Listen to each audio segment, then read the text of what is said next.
이제 요즘 많이 쓰는 말들, 뭐 킹받는. 이걸로도 많이 하죠. 아, 킹받네. 근데 이게 연인끼리도 그렇고 친구들끼리도 그렇고 싸움이 일어나는 이유가 네. 나 오늘 안 나가고 싶어. 왜? 아니 짜증나.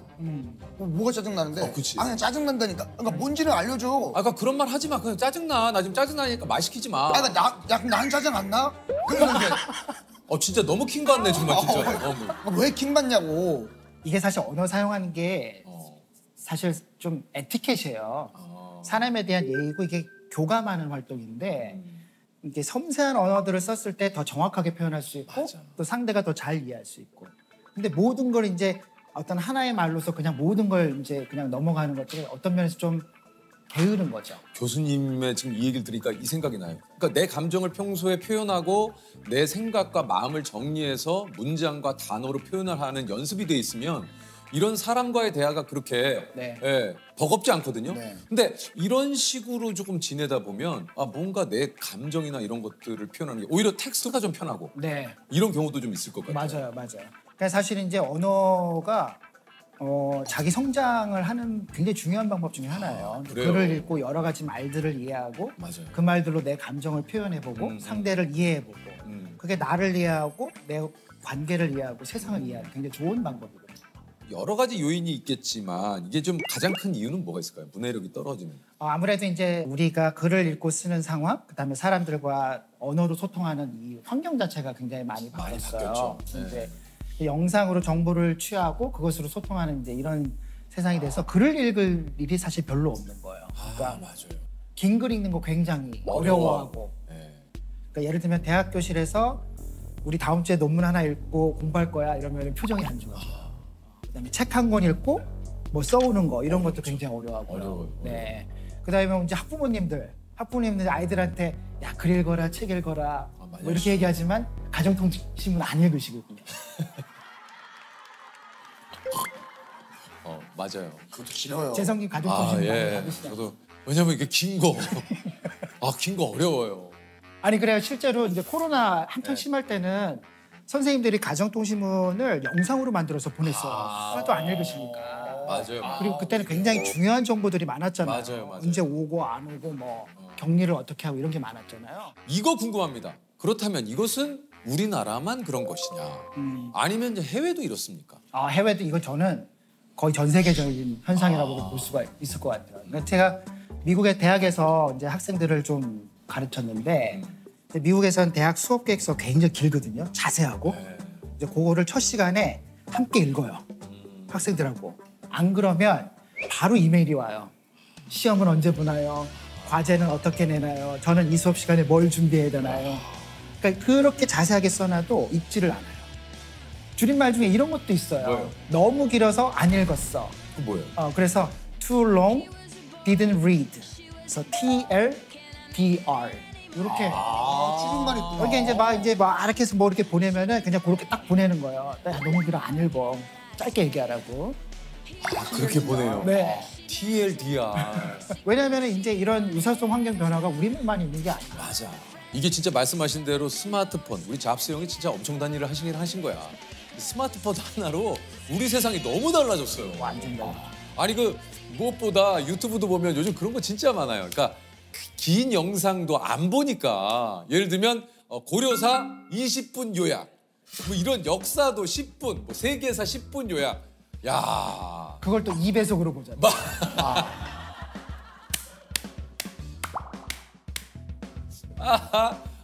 진짜 참 대단해요. 대단합니다. 대단해요 정말. 그게 이유 중에 하나가 저는 책을 읽을 시간이 너무 없어요.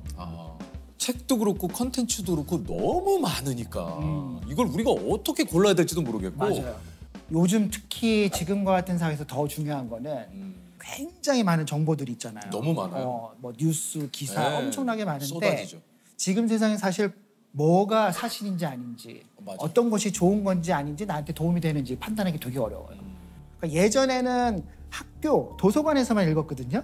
그러니까 학교 도서관은 안전하게 읽을 수 있는 곳이에요. 네. 좋은 책들, 교과서 이런 걸 읽는 곳이지만 지금은 디지털 공간에서 정말 무작위로 다양한 텍스트에 노출이 되기 때문에 이 문해력이 있어야 나에게 필요한 글, 좋은 글, 바람직한 것, 진실 이런 것들을 찾아서 읽을 수 있는 것이 되죠.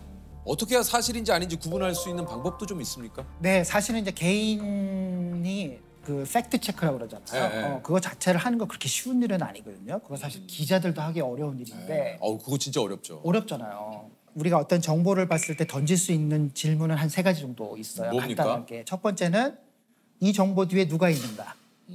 내가 지금 읽고 있는 글이나 영상이나 뭐 디지털 자료 뒤에 누가 있는가. 즉, 누가 있는가? 즉 누가 만들었는가. 그거를 어떤 의도로 만들었는가.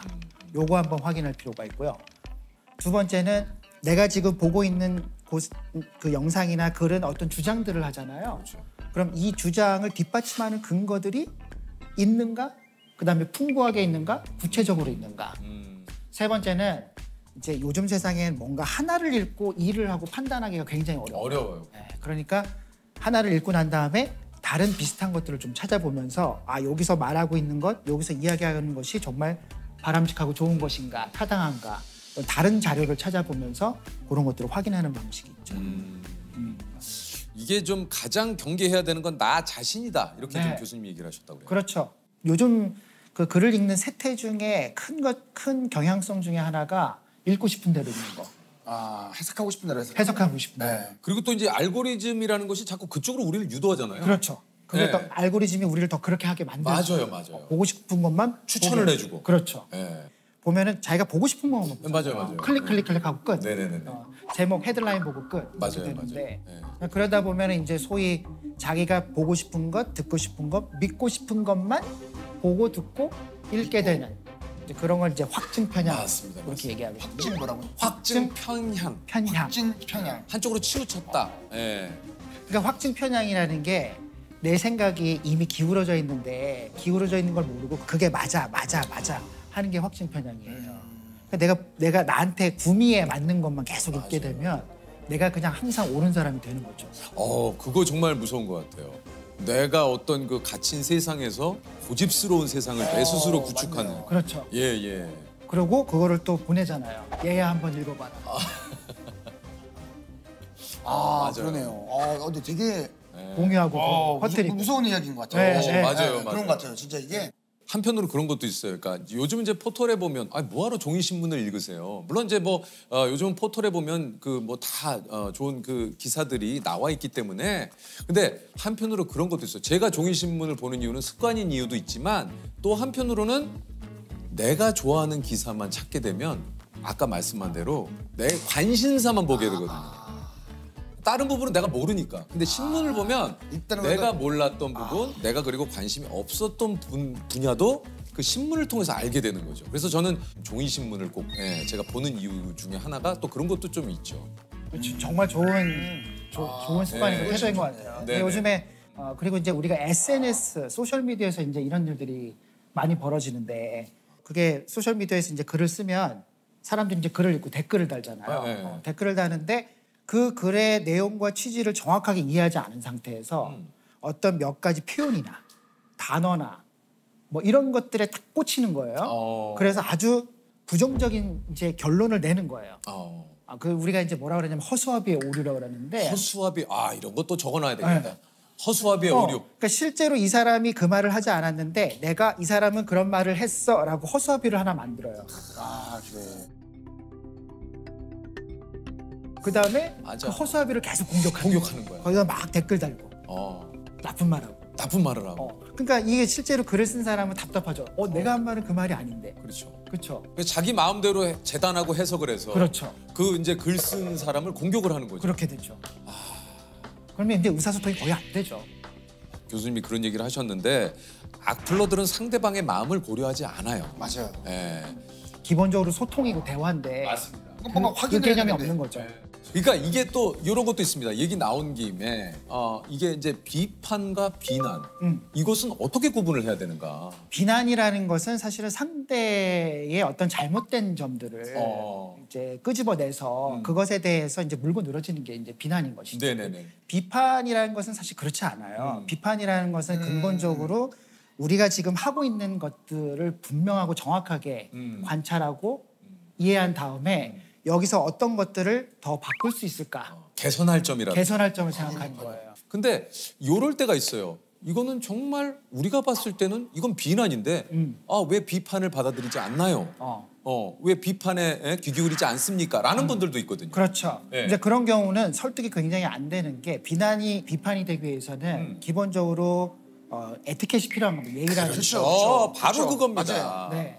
그리고 자기가 네. 왜 그런 말을 하는지에 대한 분명한 근거, 합리적인 이유, 그다음에 그걸 설득시키는 노력 이런 게 함께 이루어져야 되는 거죠. 네. 제가 어디선가 어떤 분이 얘기하시는 거예요. 아, 이게 참 맞는 말이다라고 했던 게 비판과 비난을 할 때 가장 중요한 포인트는 그 얘기를 하는 대상에 대한 생각을 했느냐 안 했느냐, 그 사람의 마음을 조금이라도 살폈나 안 살폈느냐가 제일 중요한 것 같아요. 맞아요. 네. 맞아요. 우리가 뭐 비판적인 능력 이런 거 키우라고 하잖아요. 그렇죠. 근데 비판적인 능력, 비판적 문해력의 가장 시작은 상대가 하는 말, 그다음에 내가 읽은 글을 정확하게 이해하는 것이에요. 여기서 어떤 게 더 좋아질 수 있을까? 질문을 던지고 토론하고 이제 이런 게 비판적인. 아, 오랜만에 우리 또 생각인 교수님하고 이렇게 또 우리 조세파하고 이렇게 격조 높은 이야기를 교수님 덕분에 예. 교수님과 좀 더 친해질 수 있어요. 친해질 수 있습니다. 이제 악플이라는 게 그렇죠. 자기 혼자 안의 세계에 이제 갇혀 있는 거죠. 자기 멋대로 해석하고 그다음에 자기 딴에는 굉장히 논리적인 방식으로 뭔가를 대꾸를 하는데 이게 전체적인 소통 맥락에서는 어울리지 않는 거예요. 문자를 쓰고 컴퓨터 자판을 치고 단어를 사용하고 문장을 쓰지만 아주 그런 그 기능적인 능력만을 가지고서 저차원적인 수준의 문해력을 계속 쓰는 경우이지 인간적이고 뭔가 맥락적이고 공감하는 이런 문해력이라고 보기는 좀 어려운 거죠. 그러니까 내가 알고 있는 것이 잘못될 수도 있어, 완벽하지 않아 라는 생각들을 항상 할 수가 있어야 돼요. 자기 스스로가 내가 어떤 방식으로 글을 읽고 쓰는가에 대한 성찰이 부족한 거죠.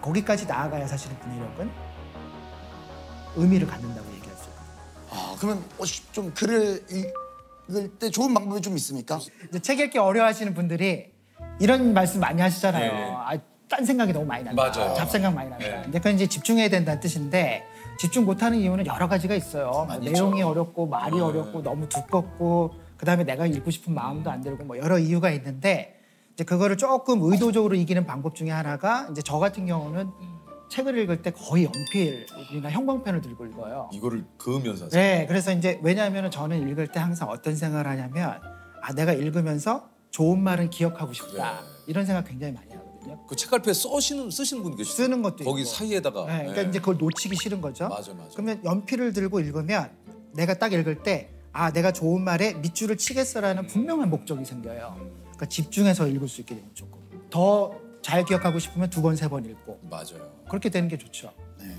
이 독서 습관을 우리 자녀분들에게 키워주고 싶은데 그래서 많이 이제 부모님들이 하시는 게 책 읽으면 스마트폰을 얼마 하게 해줄게. 맞아요. 이런 방법 어떻습니까? 그게 사실 대표적으로 부모님들이 조금 실수하시는 부분. 그러니까 사실 책을 읽게 하는 게 목적인데 그렇죠. 이 상황에서는 책을 도구로 사용하는 거예요. 수단으로. 그렇죠. 책을 읽는 그 경험 자체가 재미있고 의미 있는 것이다라는 거를 경험하게 해주는 게 굉장히 중요해요. 그걸 어떻게 경험하게 해줘? 그러니까 예를 들면은 어린아이가 있잖아요. 엄마나 아빠가 책을 읽어주죠. 네, 그렇죠. 자기 전에 소리내서 읽어주죠. 맞아요. 그러면 아이들이 어렸을 때부터 뭘 경험하는가? 책을 이렇게 읽는 게 내가 엄마랑 아빠랑 옆에 자기 전에 살을 부대끼면서 목소리를 들으면서 경험이구나, 경험. 소중한 경험들이 되는 거예요. 그러니까 이제 그 경험이 책이라는 건 참 가치 있는 거야. 나도 엄마처럼 읽고 싶어. 나도 아빠처럼 읽고 싶어. 그래. 이런 마음들이 들게 하는 게 굉장히 중요합니다. 또 교수님 얘기 들어보니까 참 제가 반성을 하게 됩니다. 이게 저도 지금 돌이켜 생각해 보니까 그런 것 같아요. 예를 들면 지호야, 야, 책 읽어야 돼. 이거 너 안 읽으면 안 돼. 야, 읽어 하고 저는 TV를 본다. 왜 아빠는 책 안 읽어? 제가 TV를 보고 있다가 방문을 열고 얘기하더라고. 제가 너무 당황했어요. 들어올 줄 몰랐거든요. 그래서 제가 애드립을 했어요. 아빠가 하는 일 뭐니? 아빠 TV에 나오는 사람이야. 아우, 예. 뭐 맞는 얘기죠. 추접스럽죠. 예, 뭔지 알죠. 추접스러워. 제 스스로 많이 자괴감을 느꼈습니다. 지호가 나가고 son, my son, sorry. 얘기했어요. 그러니까 주변에 책을 좋아하는 우리 아이들은 보니까 부모님들이 네. 그런 모습을 많이 보여주시더라고요. 맞아요. 제 어렸을 때 친구는 경험인데. 아버지가 네. 동화책도 좀 아무것도 적으니까 한 권만 읽어. 아버지도 한 권 읽으면 되니까 엄마도 읽어요. 그래서 일요일 날 독서 토론회 같은 거는 그냥 집에서 이렇게 하더라고. 뭐 읽었어? 만한 책 읽었는데 그것도 좋아. 얘기해봐. 그게 집안 분위기 아닐까요? 그게 굉장히 지금 좋은 중요하죠, 말씀하셨어요. 중요하죠. 사실 글을 읽는 게 사회적인 활동이에요. 우리는 개인적인 활동이라고 생각하잖아요. 사실 글을 왜 읽는가 생각해 보면 글을 읽고 대화하고, 그렇죠. 그걸로 일하고 공부하고 이러려고 읽는 거거든요. 네. 그러니까 이제 아까 부모님하고 같이 읽는 거 이런 네. 것들은 아주 좋은 독서 문화 이런 것들을 가정에서 만들 수 있는 거죠. 저는 고등학교 때 아버지가 사설 있죠, 사설. 네. 오려서 많이 주셨죠. 가위로 오려서 네. 형광펜으로 본인이 다 읽으시고 맞아요. 밑줄을 그어주셨어요. 이 부분만 읽어라. 그래서 아버지는 많이 똑똑해지셨어요. 사설을 많이 읽으셨어요. 저는 아버지가 해놨네. 봤니? 아버지 감사합니다. 그치. 그건 보이긴 안 읽었어. 그러니까 이게 자녀분도 책 많이 읽죠. 많이 읽는 편이긴 해요. 이거 봐 이게 다 그렇다라니까. 집에 TV 있으세요 없으세요? 집에 TV가 없어요. 이거 봐. 우리 집은 두 대. 더 많다고. 채널별로. 두 대야. 그래요? 우리 집 TV 두 대야. 그러니까 맹모 삼천지교예요. 맞습니다. 적절했습니다. 네네네. 그런 분위기를 만드는 게 제일 네, 중요한 것 같아요. 네. 이게 참 쉽지 않네요. 네.